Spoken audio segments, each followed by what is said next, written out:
Bom, a questão que envolve o conflito entre Israel e Palestina, ela se remete, na verdade, à construção do Estado de Israel, né?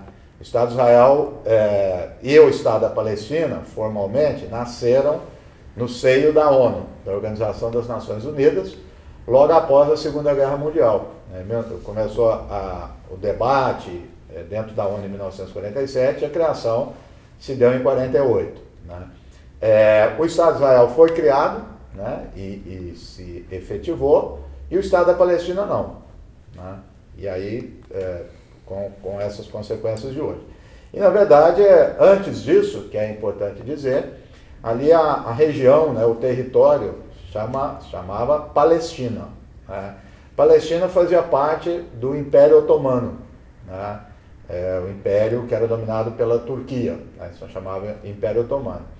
Exatamente, há 100 anos atrás, né, quando tem início da Primeira Guerra Mundial, termina a Primeira Guerra Mundial, o Império Otomano é derrotado, porque eles são aliados dos alemães, e o Império Otomano se desintegra.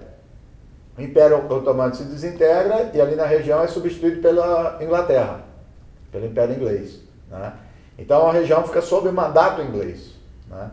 Durante esse processo, década de 20, década de 30, começa um afluxo de judeus para a região, né? Que judeus que vão para lá e acreditando no quê?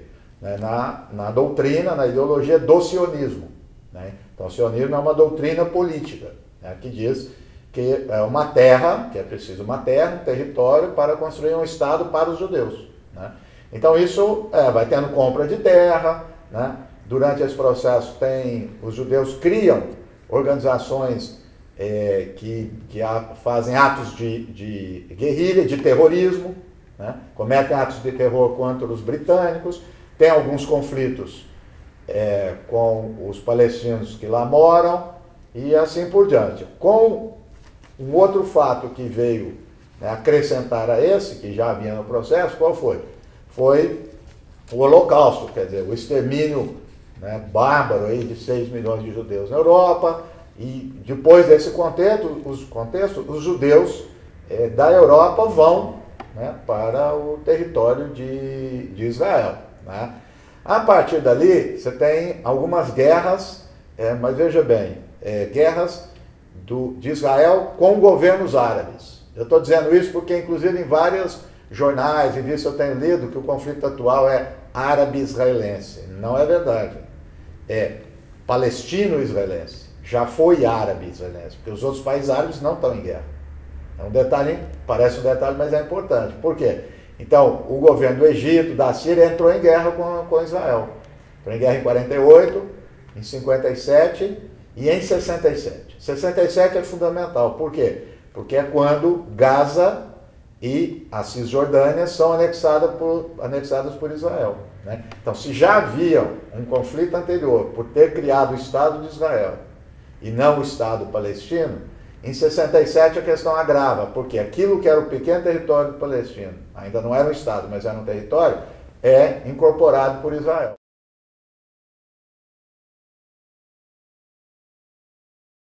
Em 2005 é concedida o território de Gaza para os palestinos, aquilo que é considerado o território, os judeus se retiram, né? Logo no ano seguinte tem eleição para o parlamento palestino e o Hamas ganha, né? Quando o Hamas ganha, o governo de Israel e o governo dos Estados Unidos não reconhecem o Hamas como governo e promovem o cerco de Gaza, que dura até hoje. O que é o cerco de Gaza? Então, por isso que eu digo que isso tudo que eu estou falando, se não olhar no mapa, não entende, né? Então, Gaza é uma pequena faixa, né? Então tem um litoral, faz divisa com o Egito e toda outra divisa com Israel. Então todos estão cercados, tá? Tanto por mar, é uma pequena extensão que eles podem fazer uso do mar para pesca, e o restante. Então eles controlam a entrada de pessoas, de alimentos, tudo é controlado, né? E é o chamado, que o primeiro-ministro da Inglaterra, David Cameron, ficou famoso em dizer que é uma prisão a céu aberto.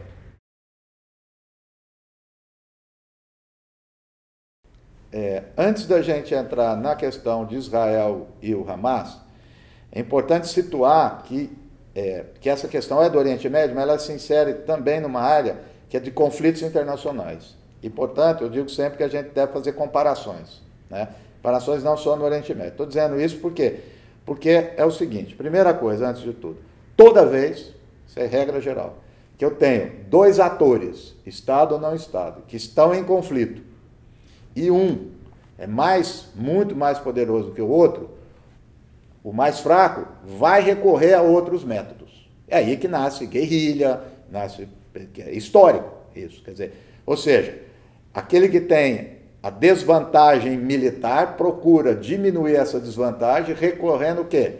A ação irregular, que se chama. É não portar uniforme, é atacar por vezes. Então, por exemplo, caso clássico, Napoleão perde a guerra na Espanha, Napoleão Bonaparte, por uma guerrilha, né? O caso do Iraque, os Estados Unidos ganhou a guerra do Iraque, do governo do Iraque, do Estado do Iraque, muito fácil. Depois é mais difícil. Então a gente insere, quem estuda conflitos internacionais, dentro do escopo de conflitos assimétricos. Ok, então é um conflito assimétrico. Ou seja, o Israel está entre os 10 mais estados poderosos militarmente do mundo, só para dar uma ideia, ele é mais poderoso que o Egito, mais poderoso que o Irã, mais poderoso que todos esses. E, portanto, está em conflito com um grupo que não chega a ser um Estado e não tem uma força regular. Ok, é um conflito. O Hamas lançou milhares de foguetes contra Israel, né? Israel hoje tem um sistema de defesa muito, muito eficiente e não permitiu que isso causasse danos, né? Pelo menos danos físicos, né? E materiais à sua nação, aos seus cidadãos, etc., que é dever de todo Estado. Então, veja só. Então, Israel tem direito de se defender? É muito interessante isso. Eu fico curioso por que se reitera isso, porque é óbvio que tem. Agora, é óbvio que não é só Israel. Todos têm. Isso é ponto pacífico. Qual é a questão que a gente deve discutir? Não é essa. É como se defende.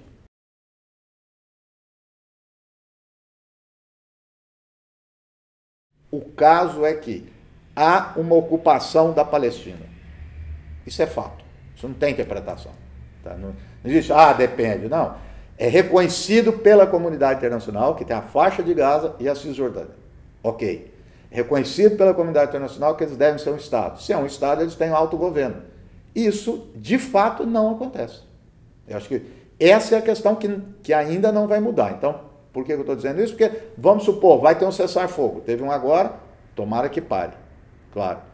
Mas parar não vai resolver o problema. Muita gente que está vendo isso, vai ter a paz. Não vai ter, porque é uma situação de ocupação permanente. Isso é fato. Não tem, cada um diz. Não tem cada um diz.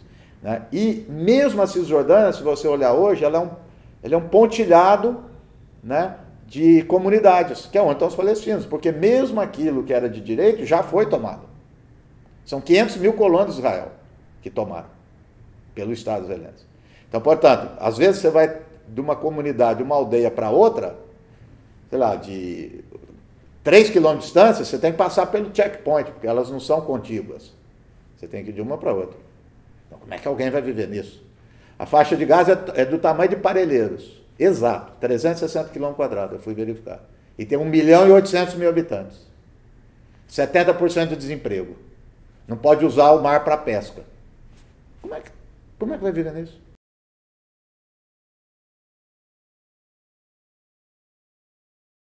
Teve a medida, né? A gente sempre é importante registrar com cuidado as coisas. Ou seja, no âmbito diplomático, o que o Brasil fez foi ousado. É fato. O que é? O Brasil, então, chamou o seu embaixador de volta. Isso é um sinal importante para dizer que o país está descontente. Ok. Só que, quando o Brasil fez isso, né, ele continuou mantendo as relações comerciais. O Israel faz parte, é um parceiro do Mercosul importantíssimo. O Brasil tem cooperação tecnológica e militar com Israel. Isso continuou na mesma, não alterou absolutamente nada. E agora, passada aí uma semana, 2 semanas, o que aconteceu? O embaixador voltou. Então, estou dizendo que é muito barulho por nada. Porque você veja o caso da Inglaterra e o da Espanha que eu estou citando aqui. Não chamaram embaixador e fizeram medidas concretas. Então, por isso que às vezes, as declarações diplomáticas, não é às vezes, quase sempre não tem concretude nenhuma. Veja, às vezes a pessoa dá um importante, presidente declarou não é nada, declaração todo mundo faz, atos são outros. Estou contando aí dos Estados Unidos. Os Estados Unidos já deu declaração condenando a morte de crianças, e o que ele fez? Continua mandando armas para Israel. Então o caso do Brasil foi esse, e eu acho que houve exagero no debate de quem apoiou, achando que o Brasil estava fazendo algo autônomo, que inclusive alguns dizendo assim, mudou o rumo da política externa brasileira, tem gente escrevendo isso, como também o outro lado que criticou que foi apagão na diplomacia, só porque chamou, porque diplomacia nada, não houve nenhuma, vamos dizer assim, exaltação do Brasil e nenhuma crítica ao Brasil, né? Em termos de princípios, eu diria que o Brasil até agora está sendo coerente, porque depois da medida do Brasil, de princípios, tá? Houve declaração da ONU condenando Israel, né? Vários outros órgãos internacionais, etc., condenaram Israel pelas razões que o Brasil condenou. Então, não vejo problema nisso. Agora, nós estamos diante de uma situação que morreram 1.800 pessoas, 30% de crianças. Chamar embaixador, dar declaração, não acontece nada. As coisas continuam o seu curso.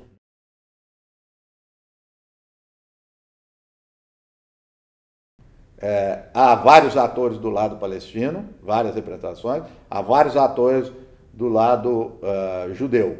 Inclusive, atores desses lados que se encontram. Isso é bom que se diga, porque parece que é assim, um bloco de judeu e um bloco... Isso não existe. São propostas políticas, que por vezes são semelhantes, por vezes são diferentes.